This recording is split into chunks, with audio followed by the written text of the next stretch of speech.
नमस्कार साथियों, हम फिर आ गए हैं एक नया जेई का पेपर लेके। और ये पेपर है 13/8/2021 का। लगभग 8-9 महीने पुराना पेपर है। तो चलिए देख लेते हैं इसमें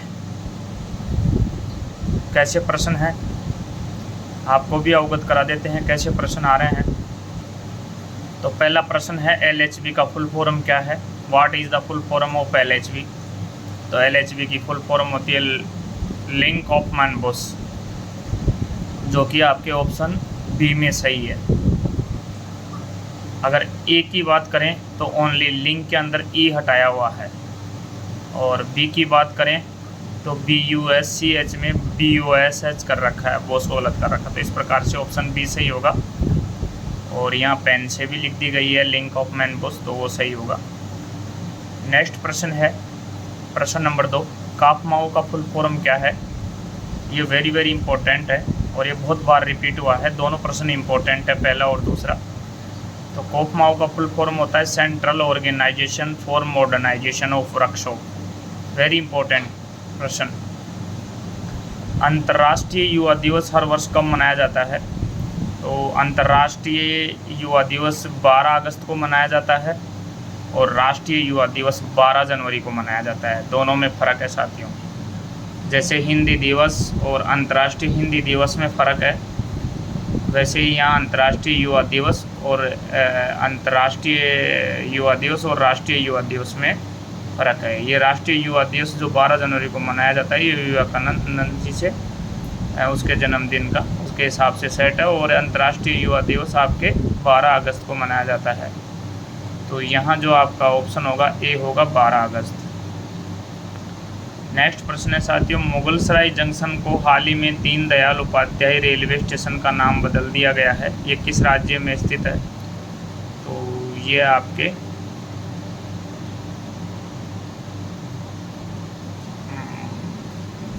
उत्तर प्रदेश में स्थित है मुगलसराय जंक्शन, जिसको अब उसका नाम चेंज कर दिया गया है। दीनदयाल उपाध्याय रेलवे स्टेशन बदल दिया गया है उसका नाम। साथियों नेक्स्ट प्रश्न है, नागरहोल राष्ट्रीय उद्यान किस राज्य में स्थित है। तो ये आपके कर्नाटक में स्थित है। नेक्स्ट प्रश्न है साथियों, मॉडर्न कोच फैक्ट्री कहाँ पर है। मॉडर्न कोच फैक्ट्री कहाँ पर है। तो modern coach factory MCF modern coach factory Raebareli UP में है। एक रोग जो संपर्क से फैलता है वह कहलाता है, तो वो कॉन्टेजियस होता है, जो कि संपर्क से फैलता है। जापान देश की राजधानी का क्या नाम है। तो जापान की राजधानी का नाम टोक्यो है।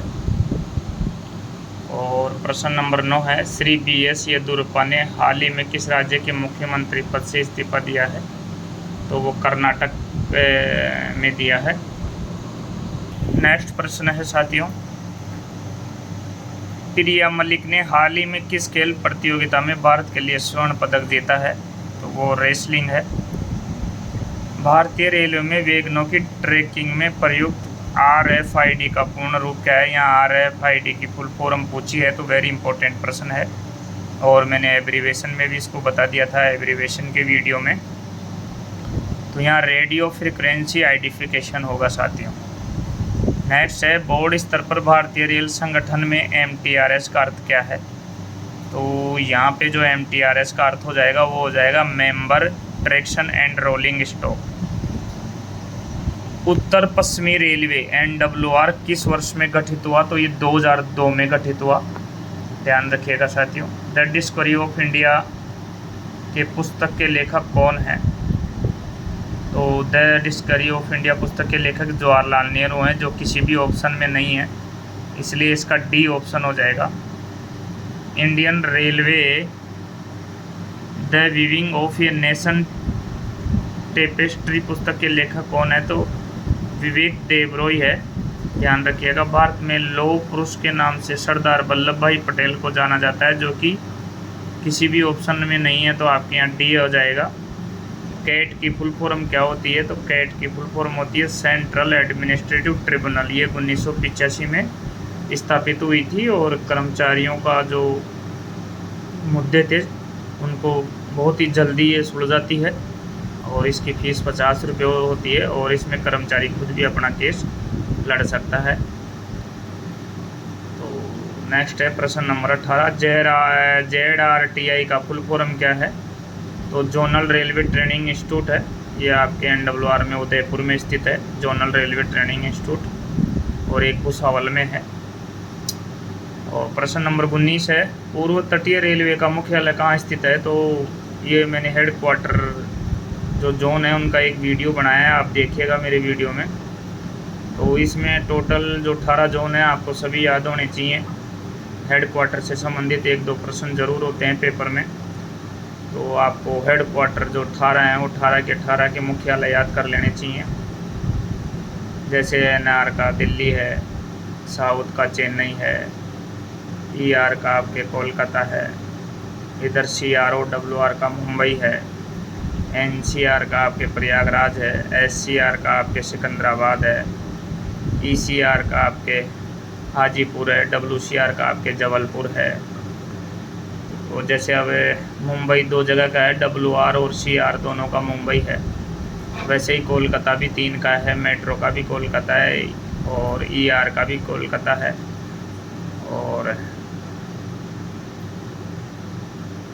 ESR का भी कोलकाता है। तो ये आपको ध्यान में, तो पूर्व तटीय रेलवे का मुख्यालय भुवनेश्वर है, ध्यान में रखिएगा। तो यहाँ दक्षिणी पूर्वी मध्य रेलवे का मुख्यालय भी पूछ लिया है, तो दक्षिणी पूर्वी मध्य रेलवे का जो मुख्यालय वो बिलासपुर है और दक्षिणी पूर्व रेलवे का मुख्यालय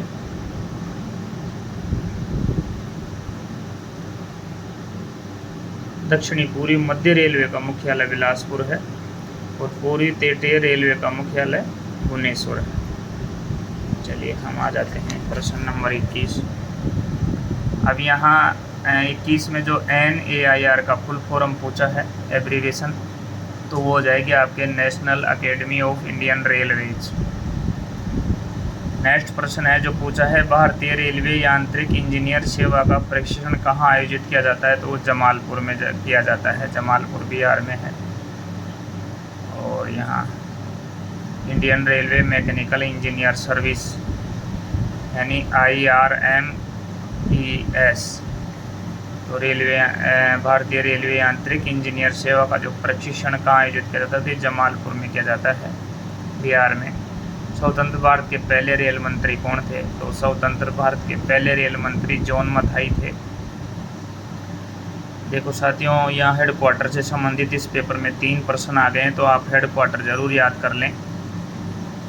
किस शहर में 3 क्षेत्रीय रेलवे मुख्यालय हैं? तो कोलकाता है, ईस्टर्न रेलवे का कोलकाता है और आपके दक्षिणी पूर्व इसके मेट्रो का कोलकाता है, ईस्टर्न रेलवे का कोलकाता है और दक्षिणी पूर्वी मध्य रेलवे का भी कोलकाता है। तो ये 3 जोन हैं कोलकाता के आपके। नेक्स्ट है, शताब्दी एक्सप्रेस किस नेता की 100वीं वर्षगांठ के उपलक्ष्य में शुरू की गई थी? तो वो जवाहरलाल नेहरू के वर्षगांठ के उपलक्ष्य के रूप में शुरू की गई थी। नेक्स्ट प्रश्न है साथियों, पहली शताब्दी एक्सप्रेस कहाँ से कहाँ तक चलाई गई? तो पहली शताब्दी एक्सप्रेस नई दिल्ली से झांसी के बीच चलाई गई थी, ध्यान रखिएगा। नेक्स्ट प्रश्न है, मीराबाई चानू ने हाल ही में टोक्यो ओलंपिक में भारत का पहला पदक जीता, वो किस में जीता? तो वो आपके भारोत्तोलन में जीता है। मैरी कॉम का संबंध किससे है? तो मैरी कॉम का संबंध बॉक्सिंग से है, जो कि किसी भी ऑप्शन में नहीं है, इसलिए आपका डी ऑप्शन हो जाएगा। अंतर्राष्ट्रीय बाघ दिवस 2021 का विषय क्या है? तो अंतर्राष्ट्रीय बाघ दिवस 2021 का विषय है, उनका अस्तित्व हमारे हाथ में है। तो चलिए साथियों, नेक्स्ट है, उत्तर पश्चिमी रेलवे में कितने मंडल हैं? तो NWR में 4 मंडल हैं, ध्यान में रखिएगा। 4 मंडल मैं आपको बता देता हूँ, जयपुर, जोधपुर, अजमेर और बीकानेर। 2001 में कुंभ का मेला कहाँ लगा था? तो हरिद्वार में लगा था। ओलंपिक पदक जीतने वाले बैडमिंटन खिलाड़ी कौन है? तो ये PV संधू हैं। 6 अंक से विभाजित 3 अंकों की संख्या क्या है? तो ये आपके 150 हो जाएगी।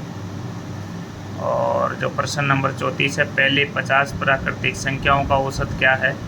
तो इसका सूत्र होता है n+1/2। तो 50+1/2 तो 51 में 2 का भाग देंगे, 25.5 आ जाएगा। ऑप्शन बी हो जाएगा। प्रश्न नंबर 35 है, यदि एक साइकिल जिसकी लागत 4000 रुपये है और वो 3200 रुपये में बेची जाती है तो छूट की दर क्या होगी? तो इसमें छूट की दर 20% हो जाएगी। बहुत ईजी प्रश्न है, आप इसको बना सकते हैं। और नेक्स्ट है, अनुक्रम में अगला क्या आएगा? तो अनुक्रम में अगला 171 आएगा। 1, 3, 11, 43 के बाद 171 आएगा। आप इसमें लॉजिक लगा के रीजनिंग का प्रश्न है, सोल्व कर सकते हैं। एक कार द्वारा यात्रा की दूरी क्या है जो 80 किलोमीटर घंटा की गति से 3 घंटे और 30 मिनट तक यात्रा करती है? तो आप जोड़ लीजिए।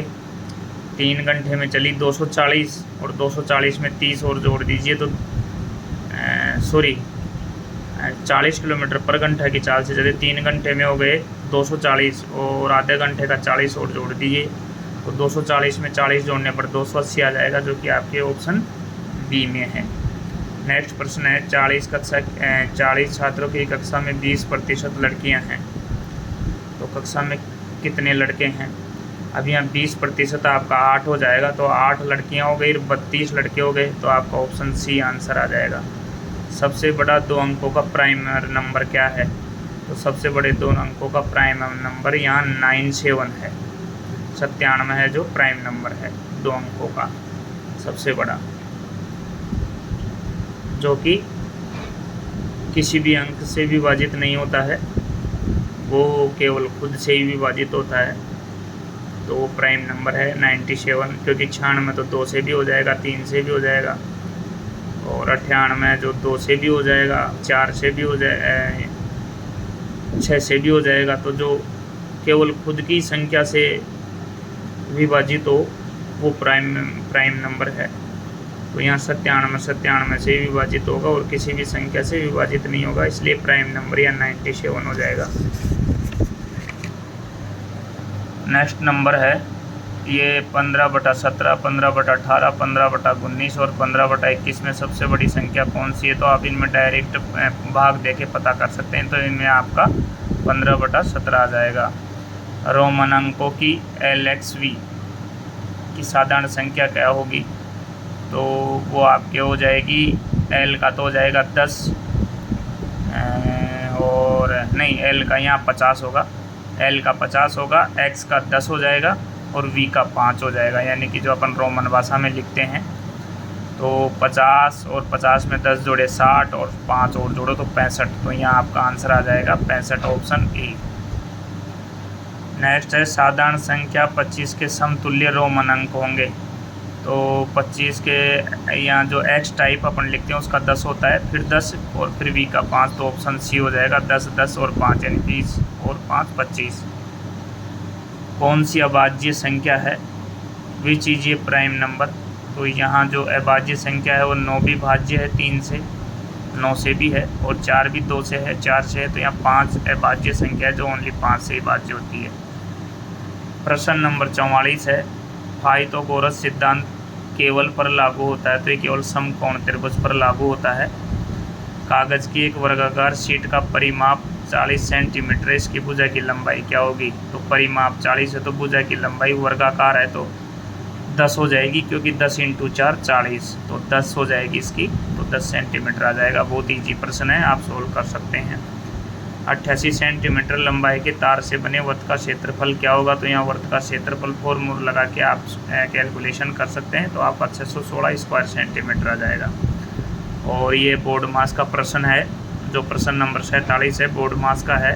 7 × 3 - 4 + 60/10, तो ये आप बोर्ड मास के हिसाब से सोल्व करेंगे तो 23 आ जाएगा, ऑप्शन बी। बिल्कुल ईजी प्रश्न है, यहाँ समझाने की कोई ज़रूरत नहीं है। नेक्स्ट भी बोर्ड मास का है, वो भी आप सोल्व करेंगे तो आ जाएगा, क्योंकि आप इतना सा तो RRB RRC से आए हैं, तो इतनी सी मैथ्स बहुत ईजी मैथ्स है, इतना तो आप जानते ही हैं। तो ये बोर्ड मास का है, इसको भी आप सोल्व करेंगे तो ऑप्शन सी 8 आ जाएगा।